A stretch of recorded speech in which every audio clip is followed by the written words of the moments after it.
Etnis Karo adalah suku asli yang mendiami dataran tinggi dan wilayah sekitarnya di Sumatera Utara. Wilayah yang terkenal di Tanah Karo sebagai tempat permukiman etnis ini adalah kota Kabanjahe dan Brastagi, termasuk juga sebagian wilayah Deli Serdang, Binjai, Langkat, Dairi, dan Aceh Tenggara. Budaya Karo memiliki kekerabatan yang kuat berdasarkan sistem marga, rumah adat, musik, dan pakaian tradisional. Banyak keunikan-keunikan yang terdapat dalam etnis Karo, dalam bentuk kuliner tradisional, serta acara kerja tahun Buro Ate Tedeh Guro-Guro Aron yang diselenggarakan setahun sekali dan dirayakan secara meriah. Etnis Karo dikenal dengan salam khasnya, yaitu Majuajua. Majuajua, kalian tahu nggak? Ada 6 etnis yang tinggal di Sumatera Utara, antara lain etnis Karo, Batak, Nias, Tionghoa, Tamil, dan Melayu. Pada video kali ini kita akan membahas mengenai etnis Karo. Yang pertama, kita akan membahas mengenai falsafah hidup etnis Karo yang dibagi menjadi 3 bagian utama. Yang pertama adalah Bagasi Lima, yang kedua Ragu Setelu, dan ketiga Tutur Siwalu. Yang pertama itu adalah Bagasi Lima yang dibagi menjadi Ginting, Tarigan, Sembiring, Ranginangin, dan Karo-Karo. Dalam Ragu Setelu dibagi menjadi Kalimbubu, Sukut, dan Anak Beru. Dalam Tutur Siwalu dibagi menjadi Kalimbubu, Buang Kalimbubu, Sendina, Senes Pemeren, Senes Pengalon, Anak Beru Menteri, dan Sumbuya. Dalam etnis Karo juga sangat tercermin sifat gotong royong yang dapat kita lihat dalam pembangunan rumah Siwalu Jabu dan pesta gendang Guro-Guro Aron yang diselenggarakan setahun sekali. Nah, mengapa saya katakan demikian? Karena pada pembangunan rumah Siwalu Jabu, masyarakat desa bersama-sama untuk membangunnya. Seperti hasil dari media belajar kami sudah menampilkan rumah adat Karo, yaitu rumah Siwalu Jabu. Rumah Siwalu Jabu ini dibangun tanpa menggunakan paku, melainkan dengan teknik penyambungan kayu yang diikat menggunakan tali yang diambil dari hutan. Nah, dari atas rumah adat Siwalu Jabu kita dapat melihat di sini bahwa ada tanduk kerbau yang dipercaya oleh masyarakat Karo sebagai penolak bala. Yang di bawahnya ada atap sebagai pelindung orang yang ada di rumah Siwalu Jabu ini. Nah, di sini ada yang dikatakan sebagai muka dari rumah adat Siwalu Jabu. Nah, di bawahnya ini ada yang dinamakan sebagai pintu perik atau jendela. Nah, di sini ada pintu masuk dan di sini tangga. Dari tangga ini kita dapat masuk ke atas. Nah, mengapa rumah adat Siwalu Jabu dibuat agak miring dan agak menunduk? Karena masyarakat Karo sangat menjunjung tinggi nilai kesopanan. Jadi di mana pada orang masuk ke dalam rumah adat tersebut, mereka akan menunduk, yang artinya mereka sangat menghormati tuan rumah. Dan di bawah adalah fondasi rumah adat tersebut untuk menahan bangunannya.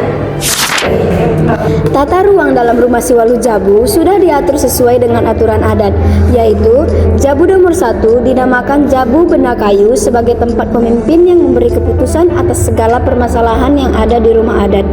Jabu nomor 2 disebut Jabu Ujung Kayu sebagai tempat anak beru dari Jabu Bena Kayu, dan tugas penghuninya adalah menyampaikan nasihat kepada semua penghuni. Jabu ketiga atau Jabu Lepar Bena Kayu yaitu tempat saudara dari penghuni Jabu Bena Kayu. Tugas penghuninya menyampaikan berita yang didapat dari luar rumah. Jabu nomor 4 disebut Jabu Lepar Ujung Kayu dan dihuni oleh Kalimbubu. Jabu kelima sebagai tempat kedudukan anak beru menteri yang disebut Jabu Sedapurka Bena Kayu, yang mempunyai tugas mendengar segala pembicaraan dan keputusan dalam musyawarah di dalam rumah adat. Jabu nomor 6 disebut Jabu Sedapurka Ujung Kayu, tempat dari saudara Jabu Kalimbubu Bena Kayu. Dia dianggap sebagai pemberi ketentraman seluruh penghuni. Jabu ketujuh adalah sebagai tempat dukun yang mengatur segala yang berhubungan dengan ritual dan kepercayaan yang disebut Jabu Sedapurka Lepar Bena Kayu. Dan yang terakhir adalah Jabu Sedapurka Lepar Ujung Kayu yang bertugas membantu penghuni Jabu Bena Kayu menjamu tamu. Dalam etnis Karo juga terdapat ritual pamit ulau. Pamit ulau adalah proses pembersihan diri seseorang atau sekeluarga dari mara bahaya atau malapetaka serta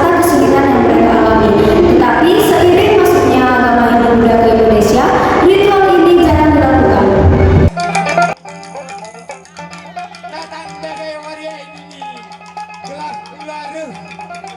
Udah itu wena, udah tahu dan gerimis. Tapi ini bukan. Yang kedua ada artefak etnik Karo. Yang pertama itu ada padung-padung. Ini adalah contoh mini display padung-padung, yang dimana padung-padung adalah jenis perhiasan yang berupa anting-anting yang terbuat dari perak dan beratnya itu sekitar 1,5 kg sampai 2 kg. Yang dimana cara penggunaan padung-padung ini yaitu satu sisi dikaitkan kepada penutup kepala atau tudung dan satu sisi lagi dimasukkan ke dalam telinga. Jadi, secara tradisional, padung-padung ini diberikan oleh seorang ayah kepada anak gadisnya sebagai saat menikah sebagai lambang status baru oleh anak gadisnya tersebut. Yang kedua ada pisau surit, dan ini adalah contoh mini display pisau surit, yang dimana pisau surit ini terbuat dari kayu dan tanpa ukiran, yang dimana pada zaman dulu masyarakat Karo menggunakannya untuk melawan penjajah dan untuk melindungi diri dari perang. Yang ketiga ada sumpit atau perakan. Inilah contoh sumpit atau perakan, yang dimana sumpit atau perakan ini adalah wadah beras atau nasi yang digunakan oleh masyarakat Karo dan terbuat dari daun pandan kering, dan pada zaman dahulu digunakan untuk upacara-upacara adat dan sampai sekarang juga digunakan untuk upacara-upacara adat tertentu. Masyarakat Karo memiliki bentuk kesenian yang sudah menjadi ciri khas dalam budaya Karo, terutama dalam bidang lagu, alat musik, dan tari-tarian tradisional. Yang pertama lagu Erkada Bedil yang diciptakan oleh Jaga Depari, yang dimana lagu ini melambangkan semangat pejuang pemuda Karo yang ikut berperang melawan penjajah. Yang kedua lagu Mbireng Manggis yang diciptakan oleh Tamtam Tarigan, yang dimana lagu ini melambangkan seorang pria dan wanita berkulit hitam manis yang sedang jatuh cinta. Yang ketiga lagu Tanah Karo Semalam yang diciptakan oleh Jaga Depari. Lagu ini menceritakan tentang keindahan alam Tanah Karo, di mana masyarakatnya begitu harmonis, rukun dan tentram. Yang kedua adalah alat musik. Alat musik gendang lima sendalanen adalah alat musik tradisional Karo yang paling terkenal. Biasanya alat musik ini digunakan pada upacara adat dan pesta pernikahan. Yang kedua, keteng-keteng.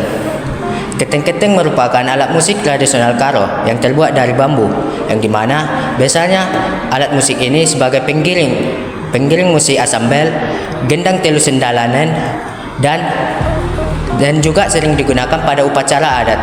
Yang ketiga, kulcapi. Kulcapi merupakan alat musik khas orang Karo, yang dimana alat musik ini dimainkan dengan cara dipetik.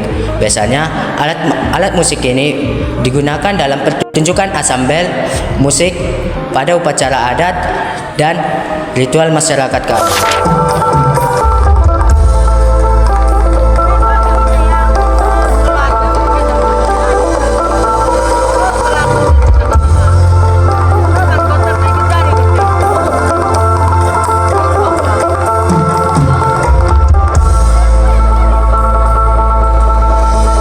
Yang ketiga adalah tari lima serangkai.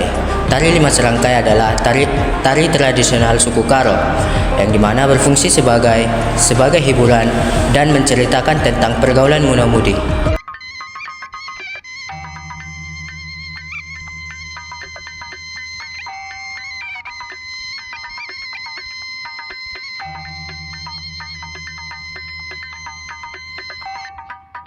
Yang kedua adalah tari telu serangkai. Tari telu serangkai adalah tarian tradisional suku Karo, yang dimana proses pendekatan antara muda-mudi hingga terjalinnya hubungan asmara.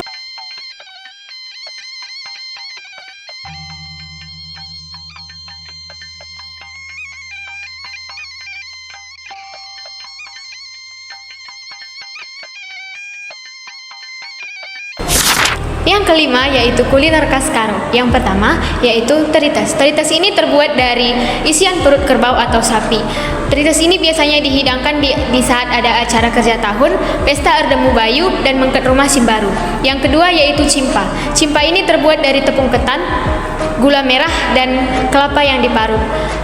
cimpai ini dibalut dengan gulung singkut. Cimpai ini juga sering dihidangkan di pesta kerja tahun, rumah si baru, dan kerja erdemu bayu. Selanjutnya yaitu tasak telu.